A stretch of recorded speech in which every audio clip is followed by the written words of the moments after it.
Unit first है आपका mechanic first topic is unit vector in Cartesian coordinates. Suppose we have a system x y z 3D system. O is the origin. Now let a is any given vector, a any given vector. Let its length will be, mean इसका magnitude will be 5 unit. अब हम इसको क्या करेंगे, 5 equal parts में break करेंगे. 1 2 3 4 and 5. Each equal part, each equal part of given vector is known as unit vector. अब इसका मैग्नीट्यूड कितना होगा, 1 यूनिट. मैग्नीट्यूड कितना होगा इसका, 1 यूनिट. 1 यूनिट. तो हम यूनिट वेक्टर को लिखेंगे A cap which is equal to, हमने गिवन वेक्टर को उसके मैग्नीट्यूड से डिवाइड कर दिया. अब यूनिट वेक्टर क्या होगा, जिसका मैग्नीट्यूड 1 होगा और direction is same as that of given vectors. ठीक है. नाउ एक्स की डायरेक्शंस में जो यूनिट वेक्टर होगा हमारा, ये एक्स है, यहाँ पे जो हमारा यूनिट वेक्टर होगा that will be I cap. Y की डायरेक्शंस में जो यूनिट वेक्टर होगा that will be J cap. और जेड की डायरेक्शंस में जो यूनिट वेक्टर होगा that will be K cap. तो यूनिट वेक्टर हमारा होगा जिसका मैग्नीट्यूड 1 होगा और direction is same as that of given vectors. ठीक है. ये कार्टेशियन सिस्टम है एक्स वाई जेड. तो एक्स की डायरेक्शंस में जो हमारा यूनिट वेक्टर होगा that will be I cap, Y की डायरेक्शंस में जे कैप और जेड की डायरेक्शंस में के कैप. नाउ नोट लिख लें आप, जब भी दो सेम यूनिट वेक्टर का आप डॉट प्रोडक्ट करेंगे, I dot I J dot J dot J cap is equal to K dot K cap, ये कितना होगा, दैट इज इक्वल टू 1. क्यों भाई, आपने करा हुआ है. ए डॉट बी जब भी आप करेंगे वो किसके इक्वल होगी, ए का मैग्नीट्यूड, बी का मैग्नीट्यूड और cosine of angle between them. Similarly यहाँ देख लेते हैं, एग्जाम्पल ले लेते हैं. आई डॉट आई करेंगे आप तो क्या होगा, magnitude of I cap, magnitude of again I cap और cosine of angle between them. दो यूनिट वेक्टर हैं आई कैप और आई कैप, दोनों सेम डायरेक्शंस में हैं तो आपका एंगल कितना होगा, 0 डिग्री. अब आई कैप का मैग्नीट्यूड कितना, 1. आई कैप का मैग्नीट्यूड कितना, 1. कॉस 0 कितना होता है, 1 which is equal to 1. Same thing is applicable for J dot J K dot K which is equal to 1. Similarly again दो डिफरेंट वेक्टर ले लेते हैं हम, I cap dot J cap और J cap dot K cap और K cap dot I cap which is equal to 0. क्यों, फिर से यही चीज़ एप्लीकेबल होगी. आपका क्या है, आई डॉट जे कैप, तो magnitude of I cap, magnitude of J cap और cosine of angle between them. अब आई का डायरेक्शंस क्या है, ये है एक्स में है, जे का डायरेक्शंस वाई में है, तो दोनों क्या होंगे आपस में, they are at 90 degree angle. तो आई कैप का मैग्नीट्यूड 1, जे कैप का मैग्नीट्यूड 1, कॉस 90 हमारा 0, तो which is equal to 0. Same thing is applicable for J dot K dot I which is equal to 0. I cap, J cap, K cap, they are mutually perpendicular to each other. They are also known as orthogonal unit vector. ठीक है, they are also known as orthogonal unit vector. Clear?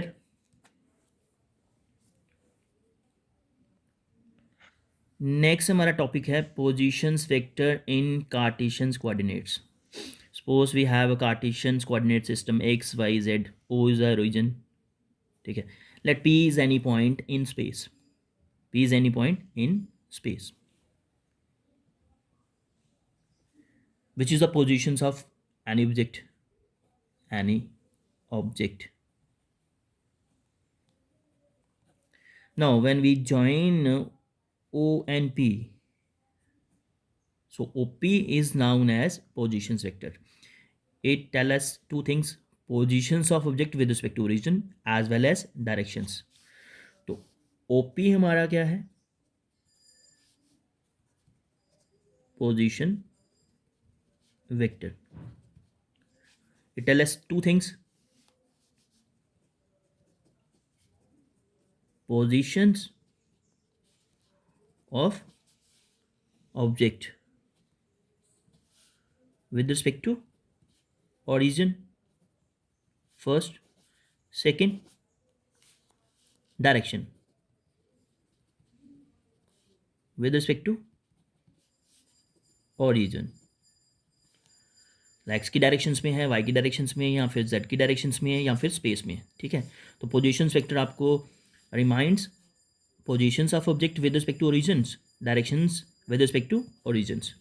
Now let any object at positions P in space. So OP is a positions vector. Let this is equal to R vector. OP vector is equal to R vector. ये हमने assumptions ले लिया. Let now अगर आपका space में है तो it has 3 coordinates X Y and Z. So मुझे स्पेस में जाने के लिए पहले मुझे एक्स की डायरेक्शंस में जाना पड़ेगा एक्स. तो this is your X vectors. Okay. Then we have to go in Y directions.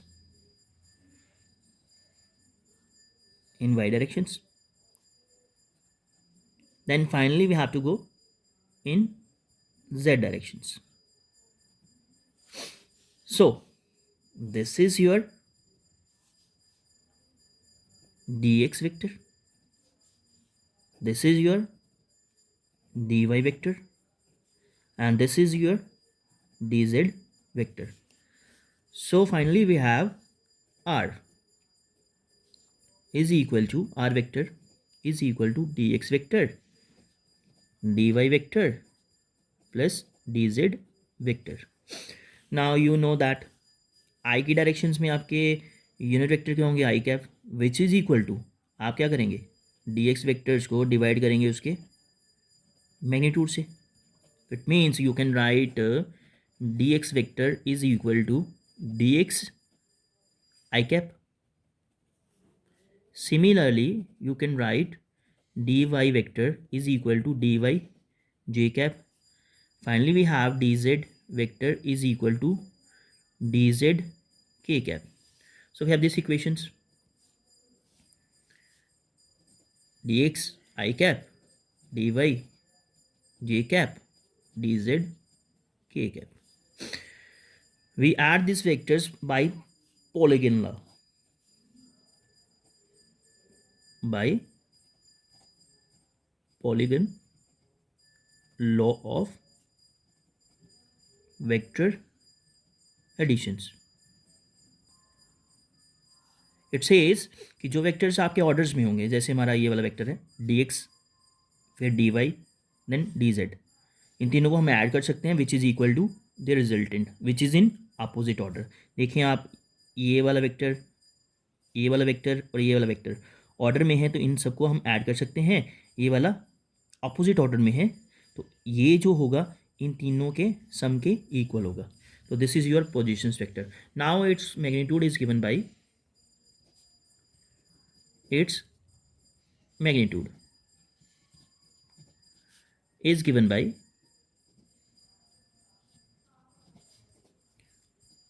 this one, which is equal to r, which is equal to what, dx square dy square dz square. It is the magnitude of your positions vectors.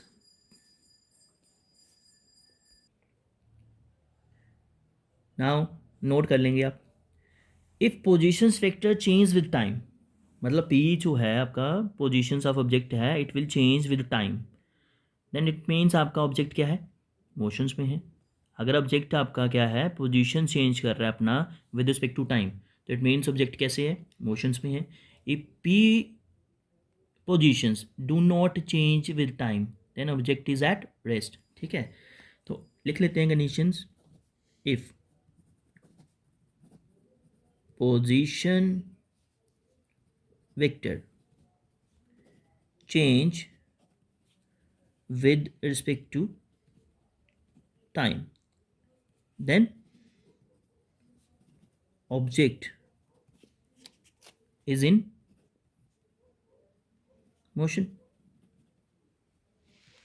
Second, if position vector do not change with respect to time, then object is in rest positions. अगर position vector आपका change sorry position vector आपका change कर रहा है with respect to time, तो object आपका motions में होगा। अगर चेंज नहीं कर रहा विद रिस्पेक्ट टू टाइम, तो ऑब्जेक्ट क्या होगा, आपका रेस्ट पे होगा। Next, we have displacement velocity oscillations in Cartesian coordinate system. Suppose we have a Cartesian coordinate system x, y, z. OP is the positions of object. ठीक है, let's its coordinates will be x1, y1 and z1. After some time, it will change its positions from P to Q. P to Q. It will change its positions from P to Q. So its a set of coordinates will change from x2, y2, z2. OQ is another positions vectors. So OP किसके equal होगा आपका, OP vector किसके equal होगा आपका, अभी करा आपने, किसके इक्वल होगा, stop.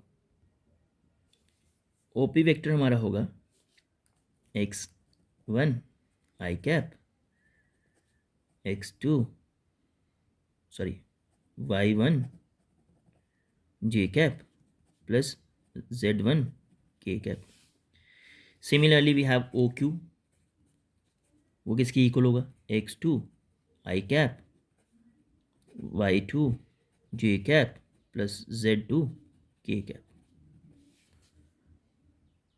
Now here PQ is known as displacement vector, क्योंकि पहले पोजीशन से आपका P था, P से आप Q की तरफ गए हो, तो आपका पोजीशंस ये जो है आपका PQ is known as displacement vectors. Now apply triangle law of vector additions. Triangle law of vector additions, तो वो क्या बोलता है triangle law of vector additions, कि जो वेक्टर्स आपके ऑर्डर्स में होंगे वो क्या होंगे, एडअप होंगे, और जो ऑपोजिट ऑर्डर में होगा वो उनके इक्वल होगा।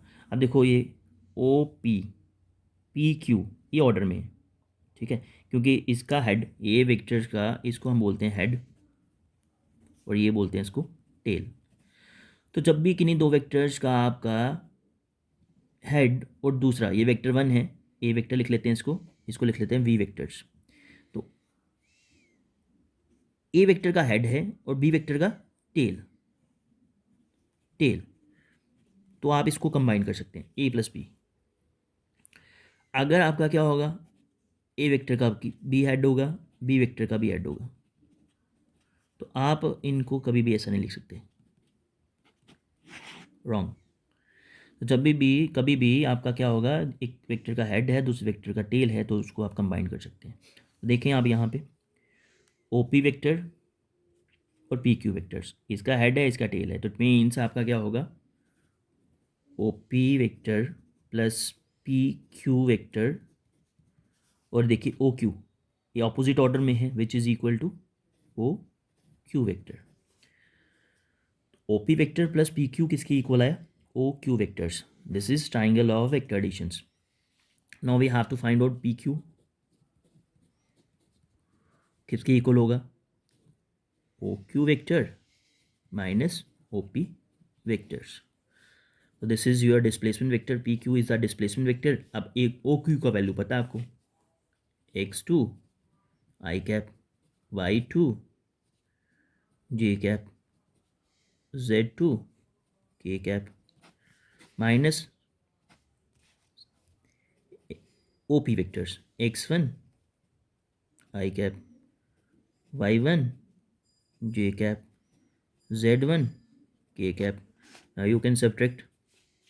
Take x2, x1, x2 minus x1 I cap, y2 minus y1 j cap plus z2 minus z1 k cap.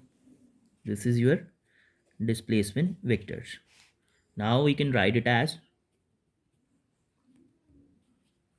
dx I cap, dy j cap, dz k cap, and pq. This is your displacement vector. So we can write it as dr. This is your displacement vectors.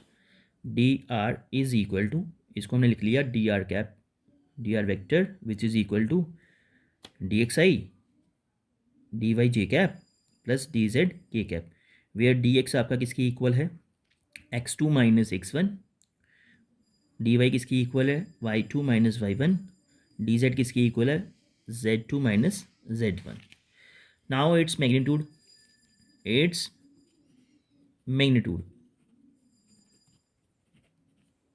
is given by, किसके equal होगा, we have this D R, magnitude में रखेंगे तो आपका क्या होगा, D R which is equal to, same जैसे हमने पीछे करा, D X square D Y square D Z square. Next we have velocity in Cartesian coordinate systems. We know that, we know आपका डिस्प्लेसमेंट वेक्टर किसके equal है, displacement vector किसके equal is given by, last time करा था हमने, D R vector किसके equal, D X I D Y J cap D Z K cap. Now velocity, velocity किसकी equal होगा आपका, डिस्प्लेसमेंट वेक्टर को हम डिफरेंशिएट करेंगे विद रिस्पेक्ट टू टाइम. यहाँ आपने क्या कर दिया, divide both side by D T. तो we have this D X D T D Y D T D Z D T. We divide both side by dt. Now this velocity vector, this is your velocity vectors, we can write this thing as r dot, it is a representations of dr by dt. We can write dr by dt is equal to r dot. Similarly we can write dx by dt x dot I cap. Similarly we can write dy by dt y dot j cap, dz by dt z dot k cap. This is your velocity in Cartesian coordinate system. Its magnitude is given by magnitude A is given by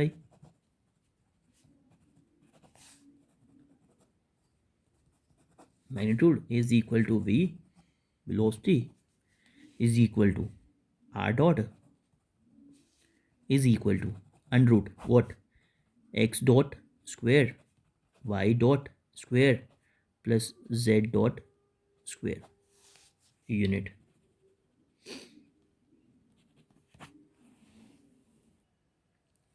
Next we have oscillations in Cartesian coordinate system. We know velocity is given by, अभी करा आपने ऊपर, b is equal to x dot I cap y dot j cap z dot k cap. So we can write here velocity vector is given by x dot I cap y dot j cap z dot k cap. Now oscillations क्या होगा आपका, rate of change of velocity dv by dt. तो we have divide both side by dt या differentiate both side by differentiate it with respect to time. So we have dv by dt. Again we have dx dot by dt I cap dy dot by dt j cap dz dot by D T के cap. तो एक बार differentiation करेंगे तो हमारे पास, हमने already इसको differentiation करी थी D x by D T, तो हमारे पास सिंगल डॉट आया था. दो बार डिफ्रेंशिएशन करेंगे तो हमारे पास दो डॉट आएंगे. तो we have this acceleration is given by D X dot by D T which is equal to X double dot. इसको इस तरह से हम रिप्रेजेंट कर सकते हैं, I cap D Y dot by D T this is equal to Y double dot. It means हमने इसको वाई को दो बार डिफ्रेंशिएशन करा हुआ है.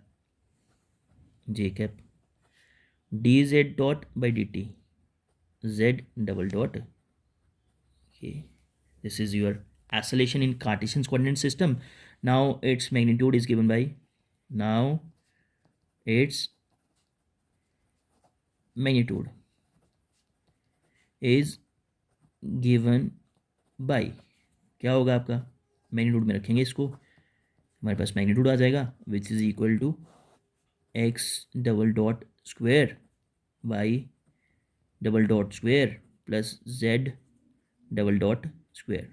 यूनिट आ जाएंगे इसके. Next we have area and volume element in Cartesian coordinate systems. Suppose we have given area which is bounded by vectors A vector and B vectors. So its area is given by A vector cross B vectors. Suppose we have some volume which is given in 3D space x y z. ये इसका आपका vector है dx vector which can be written as dx I cap. dy vectors को आप लिख सकते हैं D Y J cap और डी जेड वेक्टर को आप लिख सकते हैं डी जेड के कैप. ये ऑलरेडी हमने डिस्कशंस करा हुआ है. Now it has 6 sides, cube has 6 side. Now area, elementary area bounded by D X vector and D Y vector, D X vector and D Y vectors. This is your area. Then its area element is given by dA.